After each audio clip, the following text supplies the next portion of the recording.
Painel 2, me escutam bem? Vamos lá. Desafios regulatórios para absorção de novas tecnologias nos contratos de concessão. Quem irá moderar os trabalhos é o subsecretário de Parcerias do Ministério dos Transportes, Olavo Soares Bastos.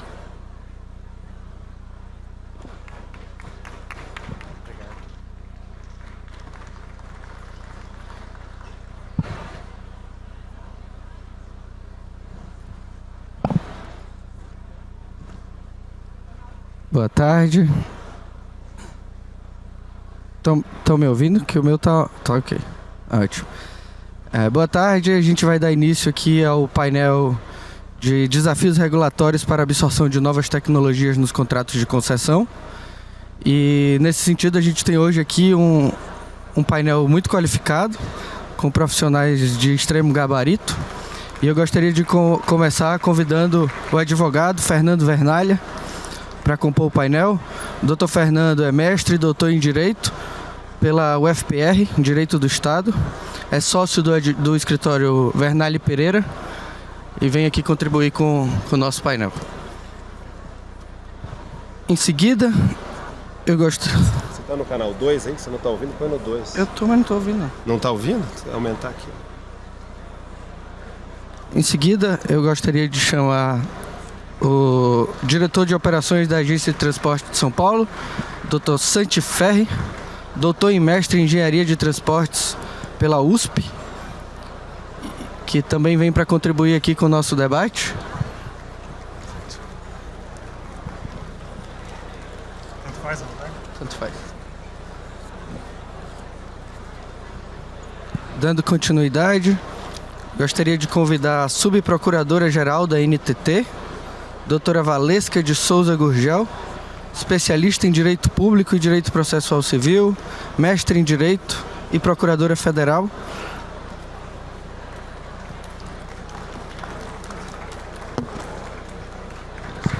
Boa tarde. Também gostaria de convidar Dr. Camilo Fraga, sócio fundador e diretor comercial do Grupo Hauer, com mais de 18 anos de experiência em projetos e estruturação de concessões e parcerias.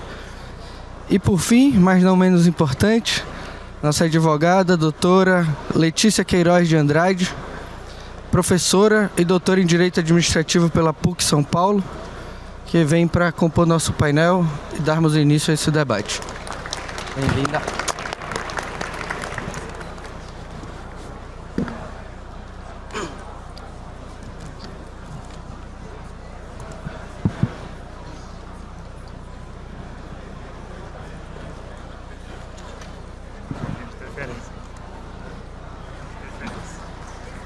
Todos de assento tomado.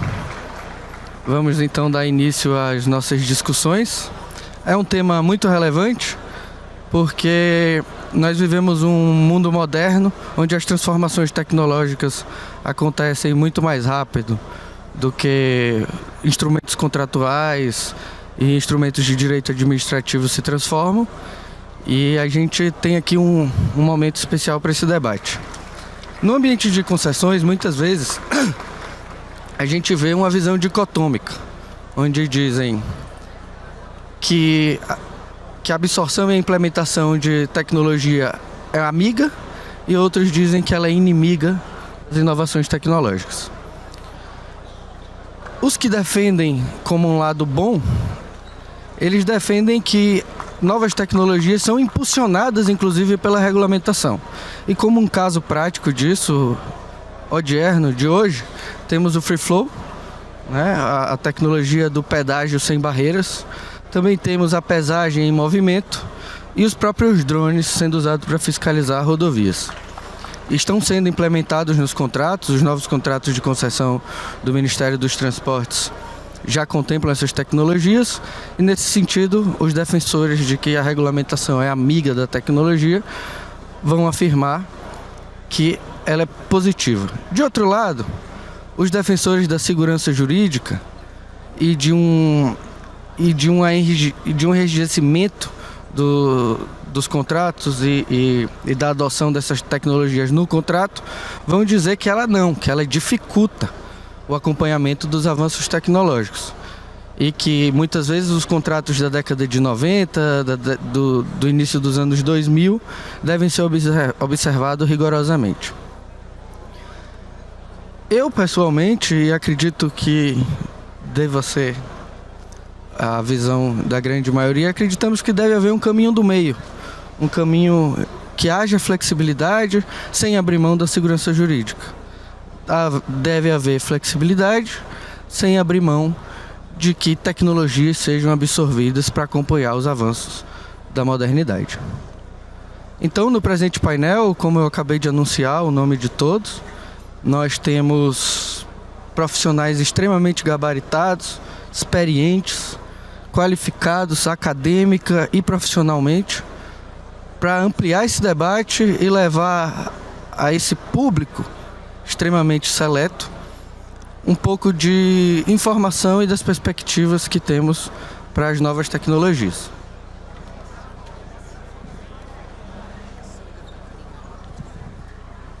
Então, pergunto, afinal, a tecnologia é amiga ou inimiga da regulamentação? E para iniciar esse debate, eu gostaria de questionar nossa subprocuradora-geral da NTT, doutora Valesca Gurgel. Quais os desafios que se enxerga na regulação brasileira para a absorção das transformações tecnológicas nos contratos de concessão? Obrigada, Olavo. Boa tarde a todos. Pensar em inovação tecnológica nos contratos de concessão, nós temos que partir de uma premissa muito em voga hoje, da incompletude dos contratos de concessão, em que é realisticamente impossível se pensar em parametrizar todas as balizas do contrato e ele ficar estanque por 30, 35 anos. Quer chamemos de adaptabilidade, flexibilidade ou mesmo mutabilidade do contrato de concessão, o certo... Estão ouvindo? Não estão me ouvindo? Baixo? E agora? Estão me ouvindo? Então, quer nós chamemos de mutabilidade, flexibilidade ou adaptabilidade dos contratos de concessão, nós precisamos estar aptos a encarar as adversidades que se apresentam na execução do contrato. E isso é pensar no que foi projetado, no que foi esperado e no que realmente acontece. Inovação tecnológica não é uma adversidade, mas é encarar algo que não foi projetado, mas que está ali a nossos olhos e precisa ser implementado no contrato de concessão. Penso que a inovação tecnológica deve sim ser inserida nos contratos de concessão e isso só me traz a lembrança do sandbox regulatório. Sandbox regulatório, como é sabido, modelagem experimental em que normas regulatórias são suspensas de modo temporário, criando um ambiente mais flexível para o regulado, apresentar inovações de produtos e serviços ou soluções regulatórias. Nesse aspecto, a Agência Nacional de Transporte Terrestre tem 2 exemplos muito recentes. A cobrança de pedágio eletrônica de livre passagem, sem redução de velocidade, sem praça de pedágio, com apenas pórticos que fazem a leitura de tag ou mesmo da placa do carro, e o HS-WIN, que é a balança eletrônica em alta velocidade, que chama, em que não há necessidade de criação de postos de parada veicular. E a pesagem veicular do transporte de carga é feita também sem redução de velocidade. Para implementar essas 2 inovações em rodovias federais, a agência editou no final do ano passado uma resolução que trata exatamente do sandbox regulatório, que tem ali a sua baliza legal na lei complementar 181 2 de 2021, que trata do empreendedorismo inovador e a lei das startups. O interessante notar é que essa lei traz apenas em 2 artigos, mas que isso é um campo que deve ser explorado pelas agências reguladoras, assim como já iniciado pela ANTT. A resolução já está em vigor, já está sendo efetiva, e o que eu trago é que, mesmo nessa inovação, a resolução da ANTT trouxe uma outra inovação, porque o Sandbox foi pensado para regulação institucional e a gente trouxe uma regulação contratual.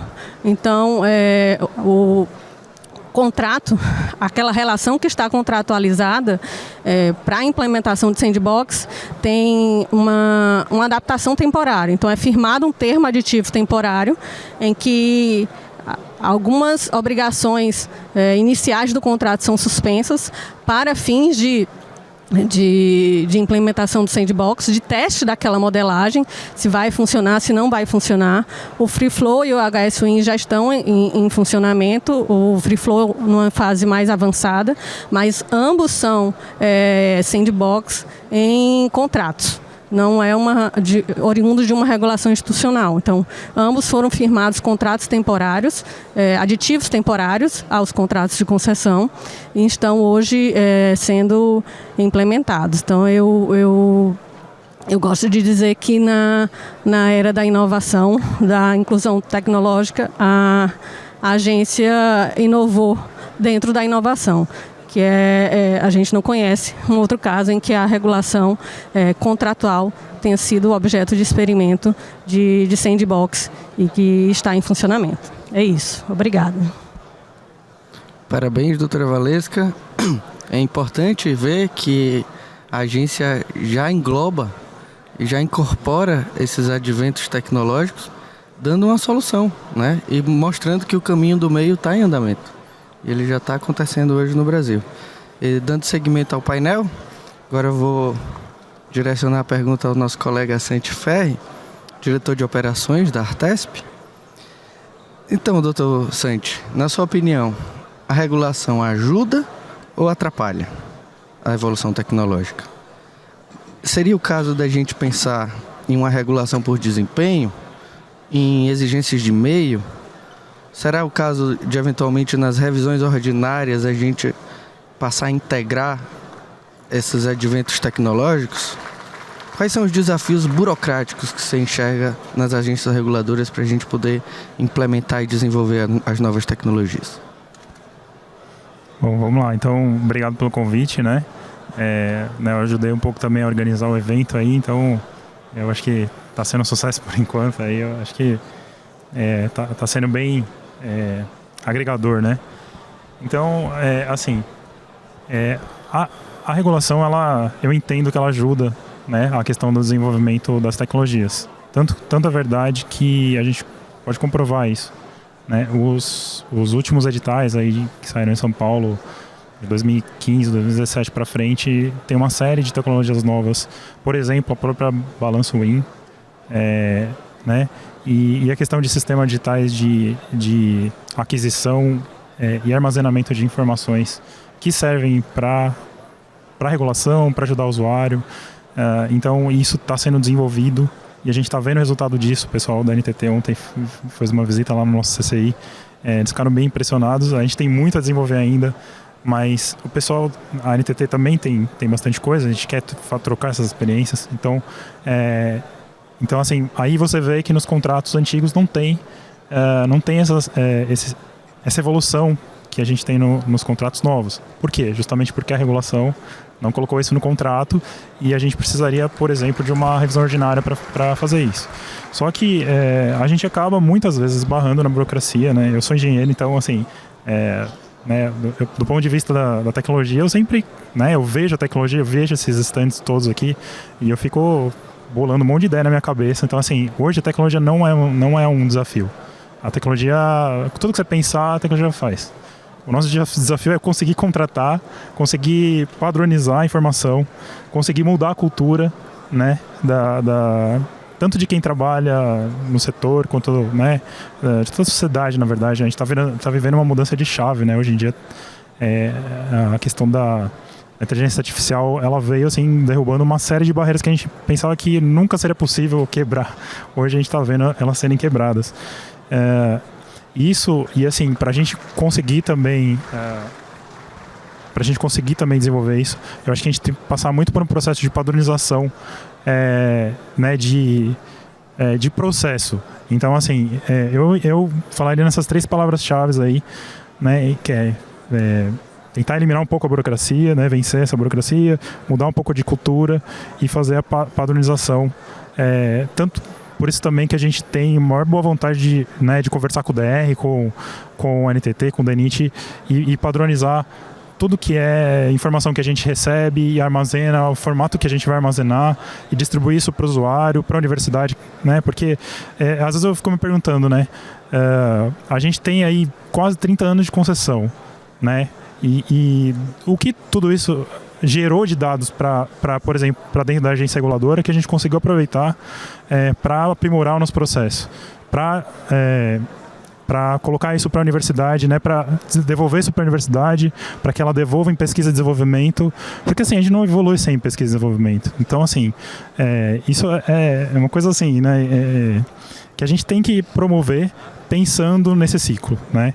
Então, hoje em dia a gente tem a questão do IoT, já foi mostrado aí. A nossa dificuldade, né, quando a gente pensou alguns sistemas lá em 2015, 2017, vamos dizer, vou dar um exemplo do Sysdemanda, né? O Sysdemanda foi uma coisa que a gente implementou no contrato, acho que foi a primeira vez da Entrevias lá em 2017. O que a gente pensou? A gente recebia muita demanda da sociedade para inclusão de obra, inclusão de passarela, né? Eu estava dando um acidente em algum lugar, tinha que fazer uma remodelação de dispositivo. E isso, assim, chovia ofício de tudo que é lado e ficava uma coisa super desorganizada dentro da agência. E o que a gente pensou, então? Vamos elaborar um sistema onde a gente receba essas demandas da sociedade, né? Então a pessoa se cadastra, a prefeitura se cadastra e manda essas informações lá dentro. E daí a concessionária responsável pelo trecho, ela adiciona informações que seriam necessárias para o poder público tomar alguma decisão. Então tem todo um processo. Então é um portal na internet, seria um portal na internet em que o usuário ou alguém, um representante da sociedade, inclua uma demanda. Essa demanda fica incluída, quem quiser contribuir com foto, com dado, contribui também. Mas a concessionária, num segundo passo, ela informaria, por exemplo, dados de tráfego daquela concessão, então dados mais técnicos, dado de acidente, a natureza do acidente, o tipo, enfim, né, o PIB daquela região. Então, uma série de informações que serviriam de subsídio para o poder público tomar alguma decisão de incluir ou não, de priorizar aquela obra ou não, e assim por diante.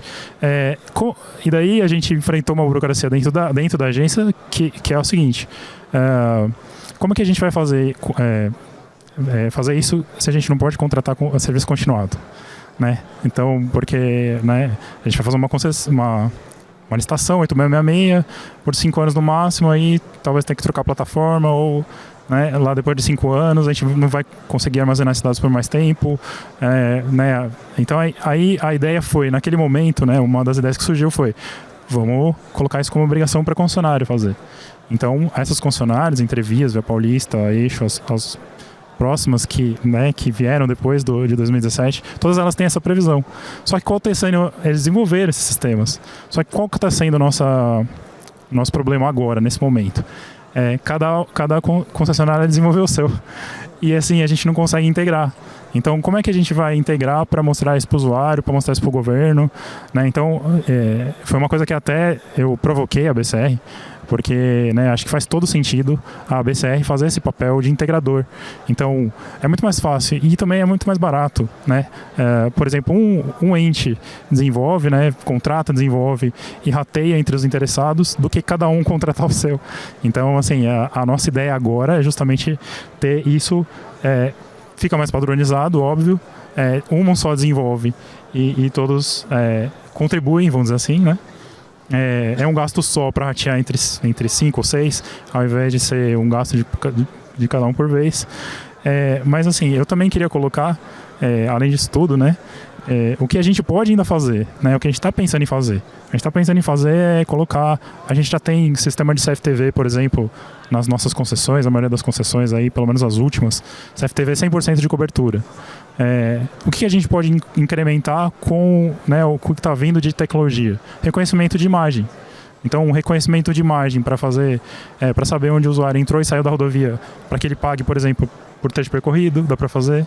Né? A tecnologia permite isso. A gente só precisa conseguir implementar, vencer essas barreiras que eu falei.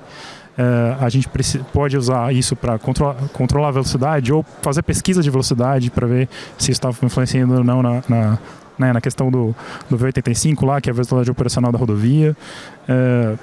Pode fazer contagem volumétrica, isso serve para o planejamento de transportes também, né? Então, e fora usar drone, por exemplo, para monitorar a rodovia, para fazer reconhecimento de imagem para, por exemplo, ver buraco na rodovia ou se não está atendendo algum índice né, que o contrato especifique. Então, tudo isso dá para fazer. A gente soltou a consulta pública do lote litoral, né, essa semana passada, sexta-feira foi. E já tem alguma coisa disso. Eu gostaria que vocês, que todo mundo tiver interesse, contribua lá, né, com tanto verificando o texto que a gente colocou lá, com o uso de drone e tal, para fazer algum monitoramento, se dá para contribuir com alguma coisa, ou se daria para fazer ainda mais, né? E então também estou fazendo essa provocação. Então é isso, né? Eu acho que a gente tem que pensar junto, né? Concessionária, o poder regulador, os advogados aqui, os consultores, para poder desenvolver isso da melhor forma possível. Sem dúvida, sem dúvida. E é muito legal ver que tanto a agência federal quanto as agências estaduais estão unidas nesse propósito, né? E perceber que, de fato, o regulamentador tem a possibilidade de, inclusive, reduzir custos no advento da nova tecnologia. A partir do momento que você integra, como você está sugerindo que aconteça, e que a BCR capitaneie isso, a gente tem o fomento da tecnologia e a redução de custo, o que permite a adesão. Então, eu acho que é uma iniciativa sensacional e mostra que, de fato, a gente está caminhando para um caminho de prosperidade. Dando seguimento aos painelistas, agora vou passar a palavra para o advogado Fernando Vernalha, que eu gostaria de lhe fazer uma pergunta bem interessante. Como a modelagem dos projetos e o próprio PER poderia ser estruturado para melhor acomodar as transformações tecnológicas nos contratos de concessão? Bom, boa tarde a todos. Boa tarde. Não sabia se dava bom dia ou boa tarde, acho que boa tarde. É um prazer participar do evento, agradeço a organização, na pessoa do Marco Aurélio, o convite. Prazer debater aqui com todos vocês. Bom, é uma pergunta difícil. Eu acho que esse tema, do ponto de vista jurídico, regulatório, é um dos mais complexos que tem, porque nós não sabemos quais modificações regulatórias surgirão ao longo do ciclo de vida da concessão, né? Esse é um tema muito difícil de ser endereçado no contrato, porque a gente está falando do desconhecido. Não sabemos quais alterações tecnológicas, de que natureza e quais as repercussões que as novas tecnologias gerarão ali na estrutura de custos, no programa de investimentos do contrato. Muitas vezes tem que mudar a legislação, né, como nós vimos no caso do Free Flow, mudar a regulamentação. Enfim, eu acho que é um tema muito complexo de ser modelado no contrato. E me parece que há duas abordagens mais importantes em relação a isso. Primeiro, uma discussão sobre a alocação de riscos, né, que talvez seja a questão que mais importa para os concessionários. E depois, como foi mencionado aqui pela doutora Valesca, aí a adaptabilidade do contrato de concessão, né? Será que essas modificações regulatórias caberão no contrato? A gente sabe que o contrato de concessão ele é mutável, mas há limites para isso, né? Tanto que no caso do Free Flow, que foi uma inovação tecnológica de natureza disruptiva, né? Nós tivemos que criar ali um ambiente regulatório experimental, né? Um sandbox regulatório, para que essas modificações tecnológicas fossem trazidas para o contrato. Porque nós não sabemos, né, qual o impacto que isso terá no contrato, precisamos testar as soluções tecnológicas, para isso precisamos criar ali um ambiente regulatório de exceção, E depois enfrentar questões como, por exemplo, o reequilíbrio econômico-financeiro, né? A maioria dos contratos mais recentes já prevêem a tecnologia do free flow e alocam o risco ali, a responsabilidade do poder concedente. Mas eu queria falar um pouco mais aqui do tema da alocação de riscos, né? Que eu acho que é um tema, na minha opinião, que tem sido maltratado pelos contratos, mal endereçado pelos contratos e em algumas decisões do regulador, na minha visão, né? O que a gente vê que tem prevalecido em relação ao tema é um entendimento que se extrai da legislação, ali, de uma interpretação que se faz do artigo 31 da Lei Geral de Concessões, combinado com o artigo 6º, né, de que o operador privado teria ali, a ele seria imposto um dever de atualidade na prestação do serviço, um dever de atualização, e daí se insere nesse contexto, se extrai dessa norma também, um desdobramento dela seria a imposição ao concessionário da obrigação de investimento em aprimoramentos tecnológicos, né, investimentos em aprimoramentos tecnológicos. Eu considero que essa é uma interpretação arbitrária da lei, né, porque a lei não aloca este risco ou não impõe esse dever ao concessionário privado, né, porque a prestação adequada do serviço público, que é de fato uma incumbência do concessionário, né, nos termos do artigo 31 da Lei 8987, ela tem que ser lida em conformidade com o artigo 6º, que define o que é prestação adequada do serviço público. Claro que ali prevê uma série de condições de prestação, dentre elas a atualidade do serviço, mas o artigo 31 diz que esse dever, né, de prestação adequada se fará nos termos do contrato. Portanto, o contrato que definirá o que é uma prestação atualizada, em que termos ela deve ocorrer. E é claro, como a gente está tratando de algo que é desconhecido, né, porque nós não sabemos o que sejam essas inovações tecnológicas, quais serão as inovações tecnológicas, nós não podemos, na modelagem contratual, na minha opinião, impor este risco ao concessionário privado, simplesmente porque ele não tem como precificá-lo. Ele não sabe como precificar isso, porque ele não sabe de que inovações tecnológicas estamos tratando, né? E aí o que nós percebemos é que as controvérsias que surgem em torno desse tema geralmente giram em torno do enquadramento ali dos fatos, né? Quando há uma demanda por uma modificação tecnológica ali na prestação do serviço, há uma discussão se essa inovação tecnológica ou se essa atualização tecnológica é uma mera atualização tecnológica esperada em alguma medida para a prestação do serviço, ou se é uma inovação de natureza disruptiva, né, que provocaria ali transformações mais profundas no modo de gestão e de prestação do serviço público. Essa é a discussão que tem sido travada nos litígios que tem por objeto aí a discussão sobre, vamos dizer assim, inovações tecnológicas, aprimoramentos tecnológicos no âmbito da concessão. No meu entendimento, está na esfera de risco do concessionário aqueles aprimoramentos, isso é óbvio o que eu vou dizer, né? Aqueles aprimoramentos tecnológicos que se relacionam à gestão dos meios para o atingimento dos resultados, para o atingimento dos indicadores de desempenho. Então, aquelas atualizações e modificações tecnológicas que sejam instrumentais à gestão dos meios para o atingimento dos indicadores de desempenho, isso está na esfera de risco do privado. E o privado vai ter incentivo para adotar atualizações tecnológicas quando elas gerem eficiência na gestão do serviço, né, ou gerem uma qualidade melhor de serviço, quando isso impacta a demanda, e ele tem ali um risco de demanda, mesmo que seja dentro de uma certa banda, ele vai ter incentivo para aprimorar tecnologicamente a prestação do serviço, porque ele vai ser também beneficiado por isso.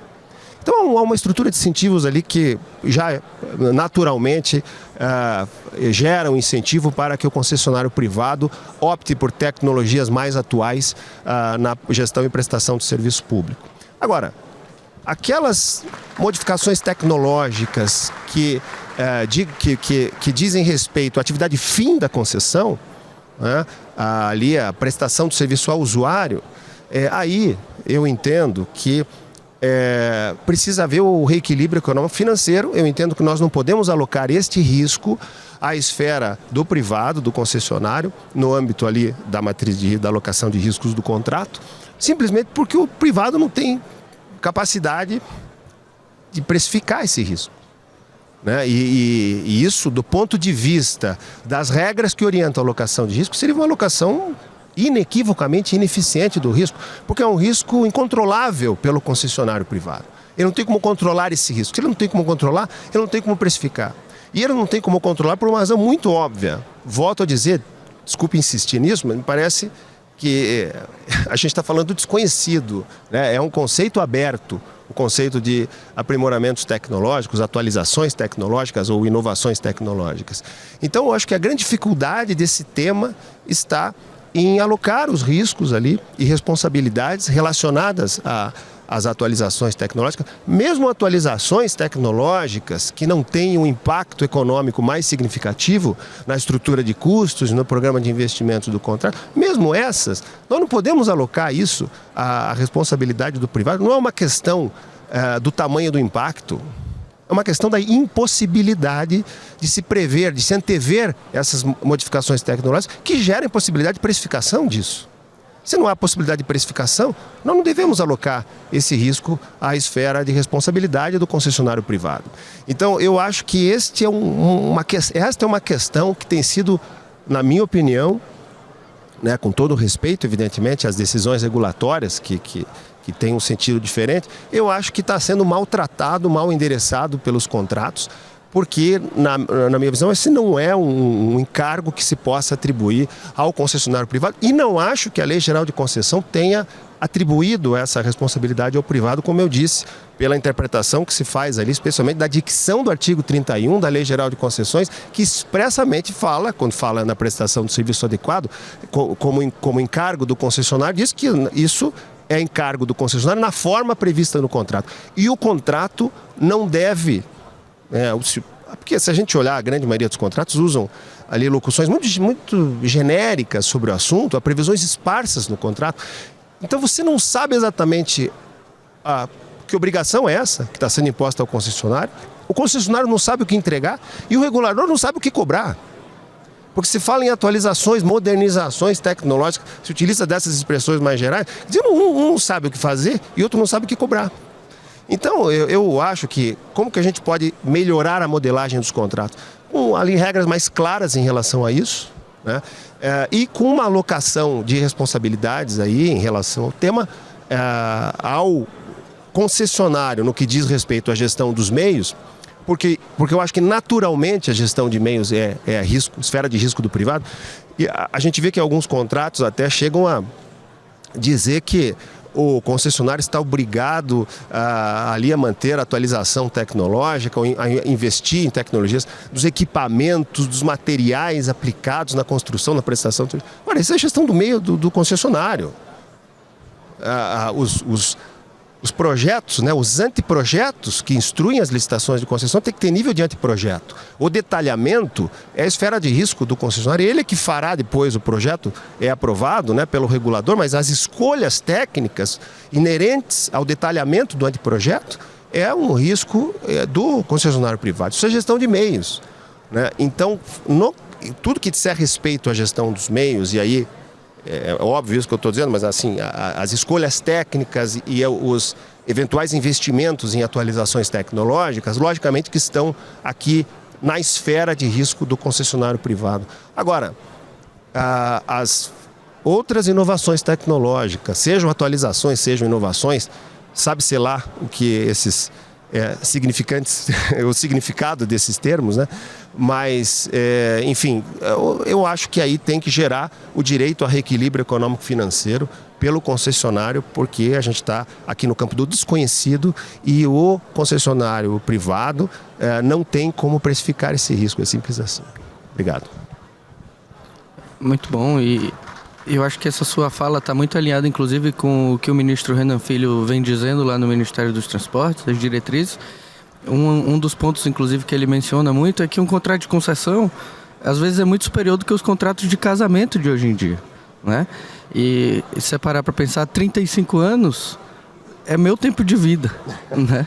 Então, quando eu nasci, nem celular existia. O meu é um pouco mais do que isso. e se um aninho a mais, né?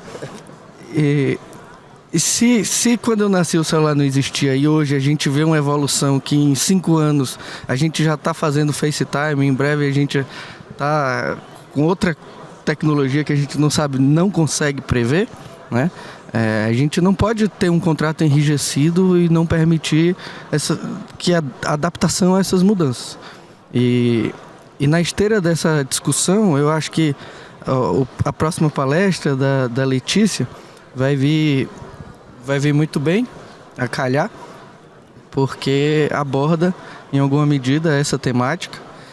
E então eu te pergunto, Letícia, como que a gente consegue conciliar o princípio da atualidade, da flexibilidade contratual, as alterações das condições originais de execução do contrato e a vinculação do instrumento convocatório para poder permitir esse avanço?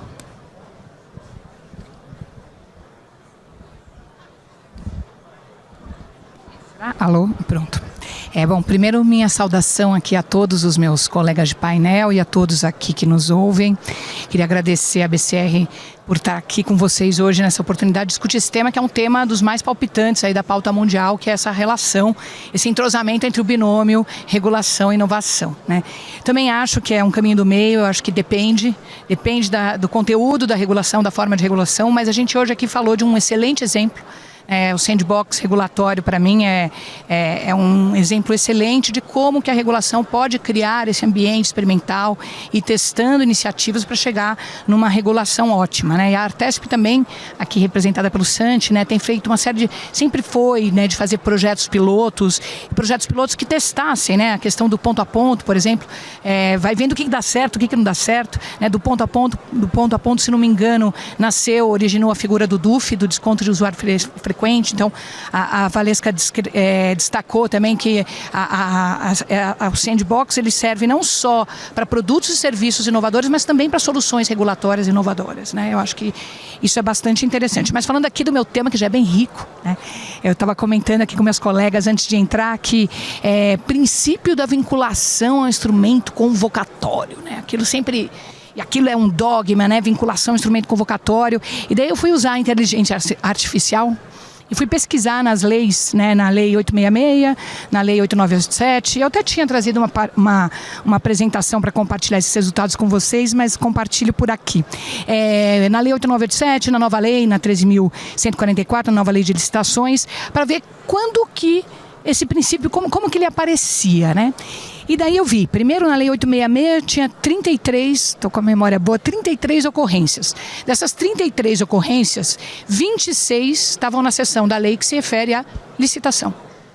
E os outros, aliás, eram 31, porque minha conta já estava dando errado. E as outras 5 ocorrências, uma se referia à possibilidade, à formalização do contrato, então ainda ligado muito ao processo licitatório. Em todas as outras, a lei falava assim, instrumento convocatório, que é bem óbvio, que ele convoca, aquele que chama, ou contrato, ou seja, evidente que a lei não trata as duas expressões como sinônimas. E se você for olhar o artigo, se não me engano, 3º da Lei 866, que enuncia o famoso vestuto princípio da vinculação ao instrumento convocatório, ele diz assim, a licitação se regerá por tais e tais princípios a vinculação ao instrumento convocatório e o julgamento objetivo. Aí você vai para a Lei 8987, mais ou menos a mesma coisa, como ela fala pouco de licitação, ela fala pouco do princípio, fala do princípio ao lado do princípio do julgamento objetivo, e a mesma coisa na nova lei de licitações. Onde eu estou querendo chegar com isso? Chegar a algo, esse estudo legal me permite afirmar que a lei trata o princípio da vinculação do instrumento convocatório como um princípio de gestão do processo licitatório, do processamento da licitação e de uma fase específica ainda da licitação, que é o julgamento, né? a análise das propostas. É para isso que serve a vinculação ao instrumento convocatório, um princípio licitatório, portanto, e não um princípio de gestão contratual. Nenhuma lei trata esse princípio como um princípio de gestão contratual. E já se você olha os princípios que as leis, essas todas, citam como princípios de gestão contratual, aí você vai encontrar esses que a gente mencionou aqui. A mutabilidade, né, que a lei enuncia em vários artigos, dizendo alterações contratuais para propiciar expansão, ampliação, readequação, modernização. E depois vem também, inclusive, para dar continuidade ao serviço público, para melhorar a prestação adequada do serviço público. Aí vem o princípio da atualidade também nesse mesmo sentido. Então, na verdade, o que a gente tem aí nesse panorama legal é que a gente tem, por um lado, uma rigidez que é bastante adequada ao momento do processo licitatório, que de fato estou ali lidando com um processo competitivo, e que chamando as pessoas, então ali eu realmente tenho que estar vinculada. E essa rigidez para esse processo, que é um momento curto, né, o processo licitatório ele tem sempre essa carga, assim, ele é muito relevante, muito emocional, então a gente tende a eternizá-lo na lembrança. Né? Mas se você comparar com o período da gestão, ainda mais esses contratos que são maiores do que a maioria dos casamentos, de fato, é infinitamente desproporcional à duração de um e de outro. O procedimento licitatório, a fase competitiva, dura meses. E a gente aqui está falando de 30 anos, né, 20 ou mais, né, de contrato. Então, não faz sentido, de fato, que a gente... aliás, eu acho que a vinculação ao instrumento convocatório... Agora, tem só um detalhe que eu acho que vale comentar. Claro que essa vinculação do instrumento convocatório, ela traz uma ideia de que as condições do contrato conformam um determinado universo de licitante. Essa ideia, de fato, ela é interessante, mas, a meu ver, ela pode ser considerada na política pública, dos ministérios fazerem licitações que permitam a escolha de players diversificados, pequenos, grandes, velhos, novos, perfil mais financeiro, perfil mais de obra. Assim se atende mesmo a esta ideia subjacente a um princípio que, a meu ver, é nitidamente aplicável só à fase licitatória, porque todos os demais princípios falam da flexibilidade que é necessária para que a gente tenha a absorção dessas tecnologias. Né? E daí, em relação a isso, também acho que tem uma outra distinção conceitual que vale fazer menção, né, além de separar princípios licitatórios e princípios da gestão contratual, que é o que o Fernando tangenciou aqui, que é a distinção que a gente adotou em algumas modelagens que a gente fez, já baseado em algumas, que afinal nada se cria, né, tudo se transforma, mas eu acho que também ajuda quando a gente faz a distinção, e aí eu acho que o Fernando tem total razão, isso deveria estar previsto nos contratos, a distinção entre atualização e inovação. A atualização, que a gente pode entender ali da lei, para além dessa distinção que o Fernando falou entre atividade meio e fim, a atualização ela visa evitar a obsolescência dos equipamentos, né, a modernidade do serviço, que de fato tem uma concessão com equipamentos obsolentos, é algo extremamente insatisfatório para todas as partes e tem a ver com o compromisso da concessionária de manter o atendimento aos parâmetros de desempenho. E essa atualização costuma estar na conta da concessão, costuma estar precificado. Mas a inovação, como falou o Fernando, estou falando justamente do que é novo, né, que pode ser desde do disruptivo, da criação do submarino na Guerra Mundial, ou pode ser alguma menos disruptiva, mas que é uma inovação também, e essa, por estar desconhecida, não está na conta. E daí o que se tem que pensar ali na alocação de riscos, como tratar, e de fato concordo, que é importante até para incentivar a inovação, que ela seja bem tratada. A gente dizer que as inovações que ficam a cargo da concessionária, você está tirando o estímulo. Claro que por muitas vezes inovações dão para ela um ganho de eficiência, um ganho de produtividade, mas você tira um estímulo adicional. Então, de fato, aí é que caberia realmente, como estamos falando do imprevisível, uma conversa do caso a caso, que a regulação mais concreta possa resolver. Mas o que eu acho, então, fechando aqui a minha fala, né, importante vincar, é que, de fato, a vinculação ao instrumento convocatório, né, não pode esvaziar o princípio da mutabilidade e da atualidade. A gente teve agora no TCU a discussão sobre as readequações contratuais, e ali esse foi, aliás, um ponto que motivou, para além da discussão entre o relator e os que estavam declarando voto, né, motivou uma manifestação do ministro Bruno Dantas dizendo, não pode ficar escrito, que era como vinha a primeira redação do acordo, vinculação ao instrumento convocatório. Se a gente vincular ao instrumento convocatório, a gente nem regula. Para que eu preciso de regulação se eu tenho uma estrita vinculação ao instrumento convocatório? Não preciso de regulação. Então, assim, a regulação, ela entra nesse espaço que é saudável para acompanhar essas mutações da vida, as mutações do interesse público, as mutações do projeto. Como falou o Olavo, realmente, veja o que era a vida sem e com o celular, a inovação que tivemos hoje, a gente ficar apegados àquele contrato como se fosse algo imutável, não está de acordo com a lei, né? E, é claro, temos aí que considerar condições para essa alteração. Não estou defendendo uma alteração restrita, mas estou dizendo que, em princípio, ela é autorizada por lei. E, claro, tem que ter toda uma motivação de o porquê que ela está sendo feita, como ela está sendo feita, quais os impactos e por aí vai. Mas eu já me desgarrei aqui.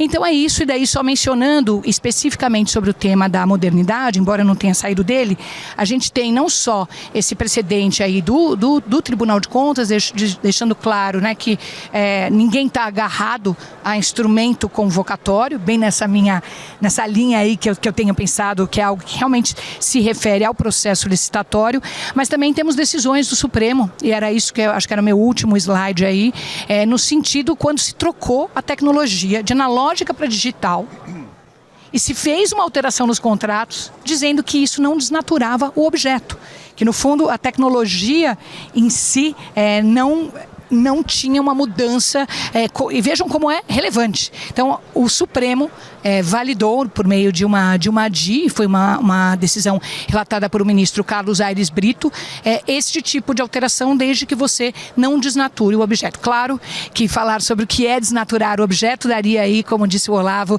o risco é a Letícia falar 2 horas sobre isso, né? Daria ali muito tempo de discussão, e de fato eu acho que a ciência jurídica, se é que ela existe, ainda não achou critérios objetivos para separar essas premissas. Então a gente nunca vai fugir daquilo que é o humano, que é de dar a melhor interpretação e a melhor solução regulatória para o caso concreto, ainda que a gente faça inicialmente de modo experimental para testar qual é o impacto dela na vida da concessionária, na vida do concedente e na vida do usuário. Então, essa é a minha contribuição. Excelente, Letícia. Você vê a professora com eloquência falando, é sempre muito bom de ouvir. E você vê que coloca aqui essa dicotomia, né, de é bom, é ruim, tá no edital, tá na lei, tá no contrato, onde é que tá essa exigência? E fica claro que é muito mais uma questão de conceito, né, de concepção sobre essa exigência. Se me permite, Camilo, acho que em muitos casos a atualização tecnológica vai provocar a necessidade de mudar o indicador de desempenho. Os indicadores de desempenho foram concebidos a uma época em que havia um padrão técnico vigente. Ao longo de 20, 30 anos isso vai mudar. Os indicadores de desempenho vão mudar. Eventualmente a alocação de riscos pode mudar, né? Desde que consensualmente, de que haja reequilíbrio, vai mudar. E como a gente tem visto no caso do Free Flow. Então, só para complementar, assim, o que concordo 100% que a Letícia comentou, a gente tem uma espécie de trade-off interpretativo, né? Se nós prestigiarmos demais os valores da licitação, a isonomia na licitação, nós fecharemos a porta para a adoção de soluções mais eficientes durante a execução do contrato. Porque essas soluções, essas decisões regulatórias durante a execução do contrato, muitas vezes elas vão desorganizar os parâmetros da licitação. E tem que ser assim, porque em contrato de longo prazo não tem como ser diferente. Estou de pleno acordo em relação a isso. É isso. E é muito importante assim, essa menção ao Bruno Dantas, ao TCU, né?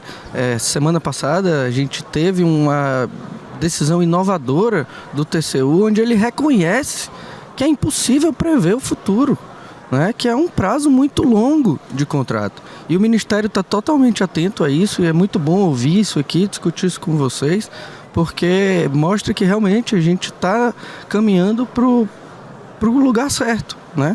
E permitir que as concessões de longo prazo, como são naturalmente, são investimentos muito vultosos, né, possam se adequar à medida que o tempo passa.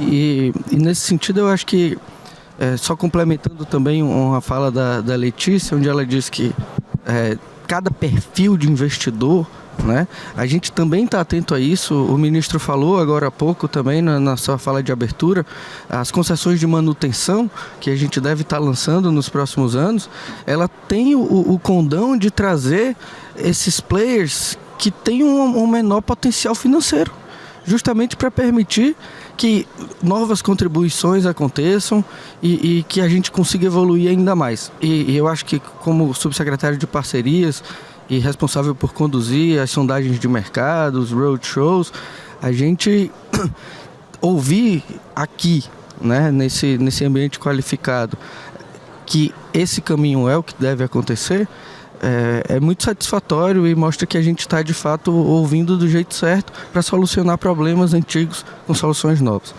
E também, dando continuidade a esse debate, a gente vai agora ouvir o Camilo Fraga, da Hauer, super experiente nesse setor, vai poder falar agora com muita propriedade para a gente um pouco mais sobre isso. E eu te pergunto, Camilo, a inovação tecnológica já está presente na fiscalização e regulação em campo dos contratos de concessão de rodovia no Brasil? Olavo, obrigado pela pergunta. Agradecer à BCR aqui o convite, na pessoa do amigo Marco Aurélio. Pedir licença para ficar em pé. Nós estamos lascados aqui, viu, Santi? 4 advogados, um engenheiro e um administrador, né, um financista. Mas eu gostaria de falar um pouco disso, pensando um momento que eu acho que o relevante demais, principalmente, Olavo, o que você acabou de dizer, do que a gente sempre diz da origem do projeto de concessão, que é a estrutura de financiabilidade, né? Na nossa visão, na Hauer, e a gente tem tentado fazer isso, como as estruturas de verificação, inspeção, acreditação podem diretamente contribuir para uma questão fundamental, que é a sustentabilidade financeira e a possibilidade e perspectiva de termos novos contratos dado um novo arranjo financeiro. Acho que essa é uma estrutura que a gente tem que pensar, que de fato a gente acaba falando pouco no final. A gente fica sempre muito preso à estrutura jurídica contratual do poder ou não poder executar determinadas atividades, muitas vezes atividades que, do ponto de vista tecnológico, Santi, concordo plenamente com o que você disse, nós já temos inúmeras possibilidades de serem utilizadas, mas eu gostaria muito de capturar esse tema também, né? Como a estrutura financeira dos contratos pode ser utilizada de maneira melhor com os instrumentos de tecnologia. E como, na verdade, acredito que a estrutura jurídica e de engenharia podem construir e comandar para que essa perspectiva melhore.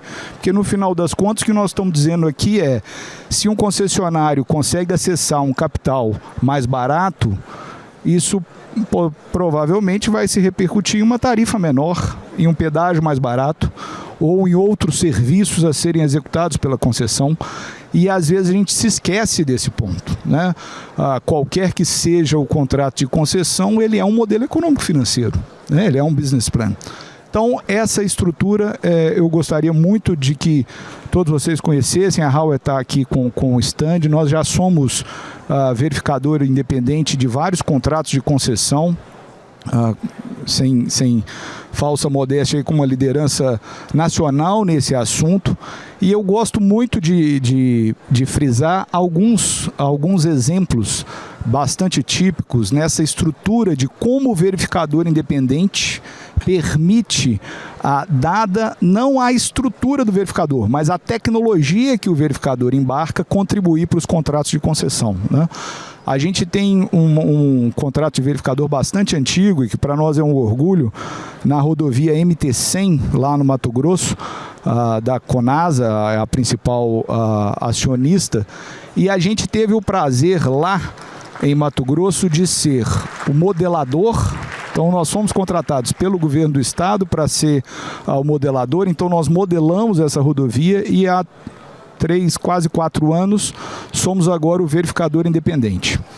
Primeiro ponto que eu vejo que é uma diferença, a utilização do verificador e a utilização do verificador com tecnologia. Nós temos uma estrutura histórica mapeada da engenharia, de todos os itens da engenharia, numa plataforma sistematizada e com iguais acessos: concessionário, poder concedente, verificador e usuário. Isso traz uma riqueza no momento principalmente de construções de reequilíbrios, que é fundamental. Eu e Vernalha falamos há pouco aqui agora dos nossos problemas lá na sua terra, no Paraná, e no final o que nós vivemos ali? Um problema de a construção histórica do contrato. Não existe um conhecimento do contrato como um todo. E aí, ao final, quando se chega aos 30 anos de um contrato, encerrando o contrato e aporta um novo contrato a ser realizado, como é que nós vamos realizar um novo contrato, sendo que o passado ainda não está devidamente encerrado, né? Então, esses são cenários, a gente tem construído muito esse ponto, e gostaria também de mencionar algo que a gente, e aí, a meu ver, do ponto de vista tecnológico, utilizando a tecnologia, mas também queria trazer aqui essa coisa da tecnologia como uma questão de inovação, especificamente, a questão do ESG, né? Coisa que a gente está falando muito, mas como é que o ESG se trata do ponto de vista de inovação, se trata do ponto de vista de tecnologia, e na minha visão, principalmente a visão financista, como isso se resolve nas finanças, né? Esse exemplo da MT100, eu gostaria muito, e encerro minha fala por aqui, é exatamente mostrando esse cenário, porque nós tivemos o primeiro contrato de concessão rodoviária financiada com Project Finance Non-Resource, pelo BNDES. E um dos pontos que eu acredito foram importantes para que um projeto desse acontecesse foi exatamente nós termos a figura do verificador analisando e comprovando para a instituição financeira que aquelas informações fornecidas pelo poder concedente e pela concessionária são verdadeiras e são reais. Então, agora, para isso, a gente precisa ter tecnologia, para isso a gente precisa ter sistema, a gente precisa ter compartilhamento de dados. Essa estrutura como um todo, eu acredito, ao final, permite uma melhor captação, um menor custo financeiro, e aí, a meu ver, a gente traz o melhor de todos os exemplos, encerro por aqui, para dizer o que isso significou para o usuário. Fizemos agora, recentemente, a apresentação sobre o ESG na MT100, e aí chegamos ao número, até o mês passado, a rodovia arrecadado 152 milhões de reais. Nesses 3 anos, 152 milhões de reais.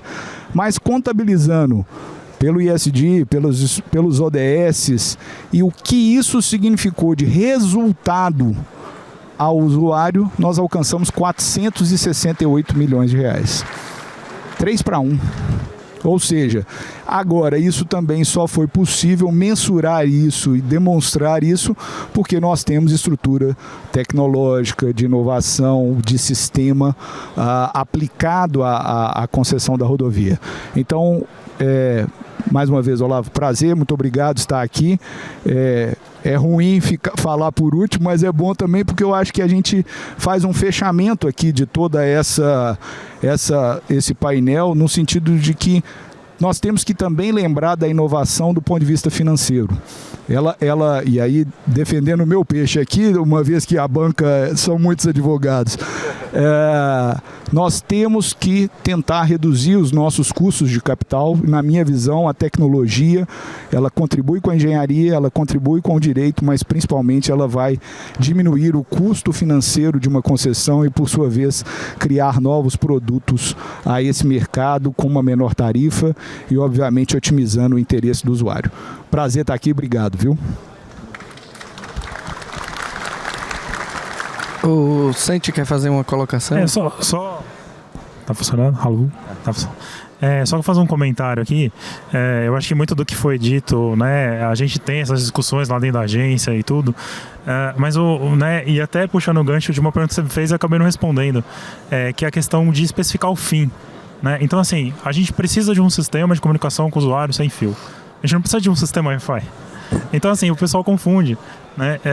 Não, acha que é Wi-Fi. Não é o Wi-Fi. É um sistema de comunicação sem fio. Se quiser fazer via telefonia, vai fazer um convênio com uma empresa que presta serviço de tecnologia de telefonia ou qualquer outra tecnologia que venha a despontar por aí, tem que comunicar com o usuário sem fio com o tablet dele, com o celular. Só isso. Então, né, não importa qual tecnologia ele vai usar, se ele está sendo mais atual ou não, mas tem que atender um índice de funcionamento. Então, acho que é mais ou menos por aí que a gente tem que pensar, né, para resolver esses conflitos que eventualmente ocorrem. Perfeito, Santi, perfeito. Eu acho que as colocações aqui foram todas muito bem instrutivas, né? E eu concluiria, eu acho que é uma conclusão comum aqui, que tanto a regulamentação quanto a própria tecnologia em si é amiga de todos nós, dos usuários, do poder concedente, dos advogados, dos administradores, dos engenheiros, né? Ela traz mecanismos em que a gente pode melhorar, maximizar a eficiência, maximizar o retorno financeiro, maximizar a fiscalização. Então, não há dúvidas que é a tecnologia que vai proporcionar sempre a melhora da concessão e que, no fim das contas, vai proporcionar a melhora do serviço ao usuário. Então, basta enxergar. É só uma guinada de percepção. A gente não está falando aqui de mudar a lei, de mudar a regulamentação. A gente tem que mudar a nossa perspectiva sobre o tema. E eu acho que a gente está vivendo hoje um ambiente muito próspero, né? Como eu disse, o TCU, as agências reguladoras, o diretor Guilherme está aqui, ele com certeza é um adepto disso que está sendo pregado, como toda a diretoria da agência. Eu tenho conversado com eles enxergam essa necessidade de mudança tecnológica. O ministro é um fã da tecnologia, o secretário executivo, Jorge Santoro, também é. Então, assim, a gente está num ambiente coletivo muito, muito legal para proporcionar essas mudanças, e eu tenho certeza que a partir de agora é um caminho sem volta. Então, foi um prazer, muito obrigado a todos os palestrantes, os que estão aqui nos ouvindo e que estão aqui presentes, e até a próxima.